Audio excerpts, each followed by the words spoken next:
मुख्यमंत्र्यांचं ऐकून आमच्या पोराचं पाणी बंद केलं, बाथरूम बंद केले, दुकानं बंद केले।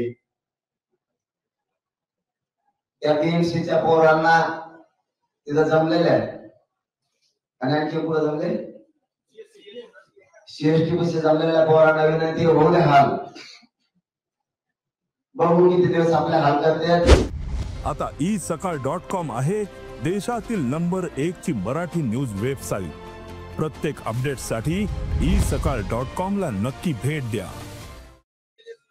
सीएसटी बीएमसीच्या समोरचे आणि सीएसटीच्या समोरच्या पोरांना विनंती आहे, शांततेने घ्या, नका मिळू देऊ। तुम्हाला जेवायला मिळालं नाही, तुम्हाला पाणी मिळू देणार मुख्यमंत्री, कारण प्रशासक बसलेला असणार आहे सध्या, त्याच्यामुळे कंट्रोल सगळा मुख्यमंत्र्याचा असणार आहे। पण कधी ना कधी वेळ बदलत असती, तुम्ही रिटायर जरी झाले तरी आयुक्त साहेब सुट्टी देणार नाही, कारण मराठ्याच्या पोराचं पाणी तुम्ही बंद केलं।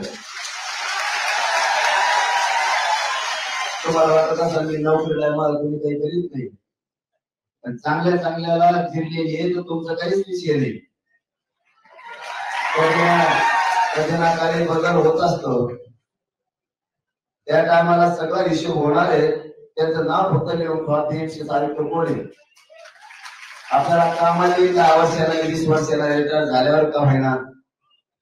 मुख्यमंत्र्यांचं ऐकून आमच्या पोराचं पाणी बंद केलं, बाथरूम बंद केले, दुकानं बंद केले। त्या बीएमसीच्या पोरांना तिथं जमलेलं आहे आणि आणखी पुढे जमले सीएसटी बस जमलेल्या पोरांना विनंती होऊ दे हाल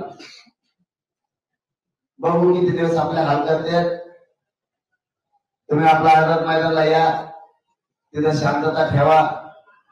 पोलिसांनाही सांगतो, पोरांना डोंचू नका, विनाकारण त्रास देऊ नका, कारण पोरं तुमच्या सरकारनं मुख्यमंत्र्यांना पाणी जेवणामध्ये का तुमच्या पदरचे नाही, तुम्ही हॉटेल बंद करायला लावले, बाथरूम बंद करायला लावले, म्हणून ते पोरं वैतागले असं मला पत्रकार बांधवांनी सांगितलं, मला तर काय माहित नाही। महाराष्ट्रातील सर्व बातम्यांचे विश्वासार्ह व्यासपीठ सकाळच्या सर्व सोशल मीडिया प्लॅटफॉर्मला लाईक, फॉलो आणि सबस्क्राईब करा। तसंच सर्व नोटिफिकेशनसाठी बेल आयकॉन प्रेस करायला विसरू नका।